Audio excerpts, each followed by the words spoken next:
Hello दोस्तों, राधे राधे। कैसे हैं आप? आशा करता हूं कि आप सभी स्वस्थ होंगे, मस्त होंगे और अपने अपने कामों में व्यस्त होंगे। तो दोस्तों, चलते हैं आज की नई जानकारी की तरफ। सफलता पाने के लिए 5 सही तरीके। सफलता पाने के 2 नियम होते हैं, या तो 2 तरीके कह लें। पहला नियम, सफलता जब तक ना मिल जाए तब तक हार मत मानो। रास्ता नहीं मिल रहा है मंजिल तक जाने का, तो दूसरा कोई रास्ता ढूंढो। रास्ता बदलो पर मंजिल नहीं। दूसरा नियम कि पहले नियम को कभी ना भूलें। सफलता मिलने के बाद भी, सफलता ना मिले तब भी। आपको यदि सफलता मिली तो इतिहास लिख दोगे, यदि सफलता न मिली तो फेल होने का अनुभव तो घर लेकर जाओगे। उस अनुभव के बेस पर आप किसी और को सफलता दिलाने के काम तो आओगे। जैसे कहीं जाने के लिए हमें एक शहर या गांव को चुनना पड़ता है, रास्ता हमें खुद ब खुद अपनी मंजिल तक पहुंचा ही देता है। जैसे सफलता पाने के लिए पहले हमें अपना इंटरेस्ट का काम ढूंढना पड़ता है, फिर धीरे धीरे हमें अपनी मंजिल खुद ब खुद सफलता की सीढ़ी तक पहुंचा देती है।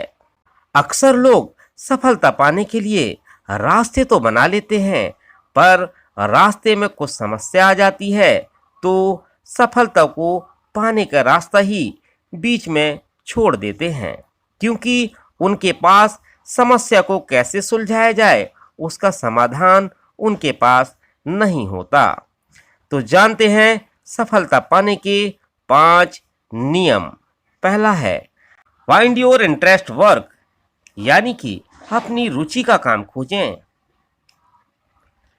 सफलता के शिखर पर बैठा हर इंसान सभी को भाता है। उसे देखकर मन में विचार हमारे आता है, मुझे भी बनना है इसी की तरह। ये एक अच्छी बात है।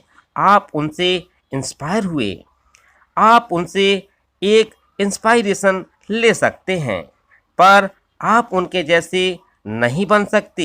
ये एक कड़वा सत्य है। सफलता पाने के लिए सबसे पहले आपको अपना काम ढूंढना होगा। किस फील्ड में आप माहिर हो, उस्ताद हो, उस काम को करने के लिए आपके पास एक शार्प दिमाग है जो अलग अलग तरीके से, एंगल से सोच सकता है। उस काम को आप बिना पैसे के भी करने को तैयार हो। उस काम को करने के लिए आप सब कुछ कंप्रोमाइज़ कर सकते हो। इतना कॉन्फिडेंस है आपको अपने इंटरेस्टिंग वर्क पर और स्किल पर पूरा भरोसा है, तो आप मानसिक रूप से पूरी तरह से उस काम को करने के लिए तैयार हो, तो आप सफलता पाने के लिए हकदार हो। दूसरा है इंक्रीज नॉलेज, ज्ञान में वृद्धि। आपने देखा होगा, पतंग को हम जितना ज़्यादा ढील देते हैं, पतंग उतनी ही तेज़ी से ऊपर बढ़ती जाती है, और फिर ऊपर से हमारी पतंग किसी भी पतंग को आसानी से काट लेती है या कट जाती है। सही ज्ञान होने की वजह से ही ठीक उसी प्रकार से हम अपने पसंदीदा काम, अपनी स्किल को बढ़ाने के लिए हमें अपने ज्ञान, नॉलेज को बढ़ाने की ज़रूरत होती है, ताकि हमें अपने काम में किसी भी तरह की कैसी भी परेशानी क्यों ना आ जाए, हम उस परेशानी का समाधान बड़ी आसानी से निकाल पाएँ, वो भी बिना किसी की मदद के। आपको फील्ड का ज्ञान खोजने से मिलेगा, जैसे इंटरनेट से, वीडियो से, अपनी फील्ड में अपने गुरु से, बुक्स से और सीनियर से मिलकर आदि से आपको अपने ज्ञान को बढ़ाना होगा। ज्ञान बढ़ाने से आपको ये फायदे मिलेंगे, जैसे आपका आत्म सुधार होगा और आप सेल्फ कॉन्फिडेंस लेवल बढ़ेगा। अपनी नॉलेज को बढ़ाते समय आपको जरा सा भी आलस्य नहीं करना चाहिए, बल्कि आपको तो चतुर और चालाक बनकर अपने ज्ञान को हर जगह से बटोर लेना है। ध्यान लगाने से ज्ञान मिलता है और गुरु के आगे सिर झुकाने से आशीर्वाद मिलता है। ज्ञान को सहेज कर रखने से और समय समय पर उसका इस्तेमाल करने से सफलता के शिखर को आसानी से चूमा जा सकता है। अगला है वर्क विथ कंसंट्रेशन, एकाग्रता से काम करें। पानी की तरह लगातार बहना होगा, चाहे राह में कितनी ही मुश्किलें क्यों ना आ जाएं, उनसे टकराते हुए आपको लगातार आगे बहते रहना होगा। ये दुनिया का नियम है। आप जब भी किसी से कोई सुझाव मांगेंगे तो आपको वहां से निराशा ही मिलेगी। कुछ ही लोग होंगे जो आपके काम को समझेंगे और आपको बढ़ने के लिए प्रेरित करेंगे। 90% केस में तो लोग आपको आगे बढ़ने ही नहीं देंगे, डिमोटिवेट करेंगे, आपका कॉन्फिडेंस कम करेंगे। पर आपको तो खुद पर, खुद के काम पर, खुद की स्किल पर खुद को सबसे ज़्यादा बिलीव होना चाहिए। आपको तो सेल्फ कॉन्फिडेंस लेवल इंक्रीज होना चाहिए।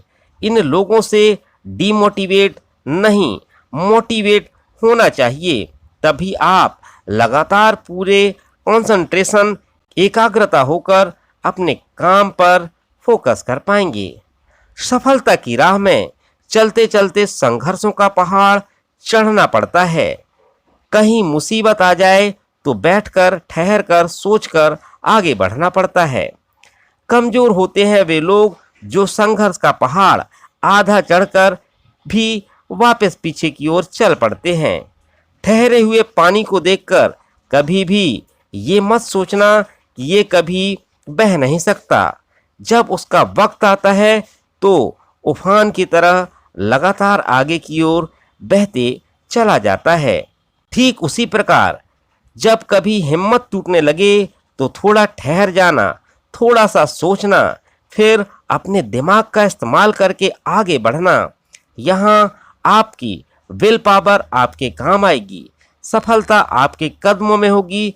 सफलता भले ही देर से मिलेगी पर मिलेगी ज़रूर। बस खुद पर यकीन रखना। बहते हुए पानी से लगातार बहना सीखो और अपने काम को पूरी ईमानदारी से करते रहना सीखो। बहता हुआ पानी चट्टानों से टकराता है। अगला है अवॉइड लेजीनेस, आलस्य से बचें। आलस्य ये एक पॉइजन, जहर की तरह काम करता है। अगर ये इंसान के दिमाग पर चढ़ जाता है तो इंसान अपना सारा काम भूल जाता है और अपने बनाए गोल टारगेट से भटक जाता है। जैसे कि अंग्रेजों ने हम भारतीय लोगों को टी यानी कि चाय की आदत लगा दी। अगर चाय हमें ना मिले तो हम कितने बेचैन हो जाते हैं। जब चाय हमारे होठों तक पहुंचती है तो हमें कितना सुकून मिलता है। ठीक उसी प्रकार आलस्य भी ऐसे ही काम करता है। जब आता है तो सब कुछ तबाह कर देता है, जो इंसान को अंदर ही अंदर मारने का काम करता है। किसी भी चीज की अति होना अच्छी बात नहीं होती, इसलिए हमने आलस्य को स्लो पॉइजन, जहर कहा है, क्योंकि ये आलस्य ही है जो इंसान को सफलता के मार्ग से भटकाता है। आपको आलस्य नहीं करना है, आलस्य से बचना है, नहीं तो आप ओवर थिंकिंग के शिकार हो जाएंगे। अगला है अवॉइड डेस्टिनेशन। एक सक्सेसफुल इंसान बनना है और आपको सफलता क्यों चाहिए। यदि आपकी क्यों का हाउ कैसे पूरी तरह से क्लियर है तो आपके सफलता के मार्ग पर कई सारे डिस्ट्रैक्शंस आपकी लाइफ में आएंगे, क्योंकि लॉ ऑफ ग्रेविटी, गुरुत्वाकर्षण का नियम है। जब भी आप कुछ अच्छा और नया करने की सोचेंगे तो आपके रास्ते में कई सारे डिस्ट्रैक्शन, खराब से खराब परिस्थिति आपके सामने आती जाएगी, जो आपके कॉन्फिडेंस लेवल को गिराएगी। इस परिस्थिति में आपके व्हाई और हाउ ये दो वर्ड आपको ताकत देंगे, आपका विल पावर बढ़ाएंगे, आपको मानसिक रूप से ताकतवर बनाएंगे, हर परिस्थिति को फेस करने की ताकत देंगे। और यही सही समय होता है खुद को जानने का, खुद के कॉन्फिडेंस लेवल को चेक करने का। इस विकट परिस्थिति में या तो इंसान पूरी तरह से टूट जाता है और या गिव अप करके अपना मार्गदर्शन, अपना टारगेट, गोल बदल लेता है और फिर अपनी सफलता का ख्वाब अधूरा छोड़ देता है। और दूसरी ओर जो इंसान डटकर डिस्ट्रैक्शन परिस्थिति से लड़कर सहकर अपना पूरा काम पूरी ईमानदारी से करता है, वो निखर जाता है और सफलता को पाता है। तो दोस्तों, कैसी लगी जानकारी? अगर जानकारी आपको पसंद आई हो तो कमेंट सेक्शन पर कमेंट करके ज़रूर बताइएगा। तो चलता हूं दोस्तों, मिलता हूं अगले वीडियो पर। तब तक सभी को राधे राधे, बाय बाय दोस्तों, मिलता हूं अगले वीडियो पर।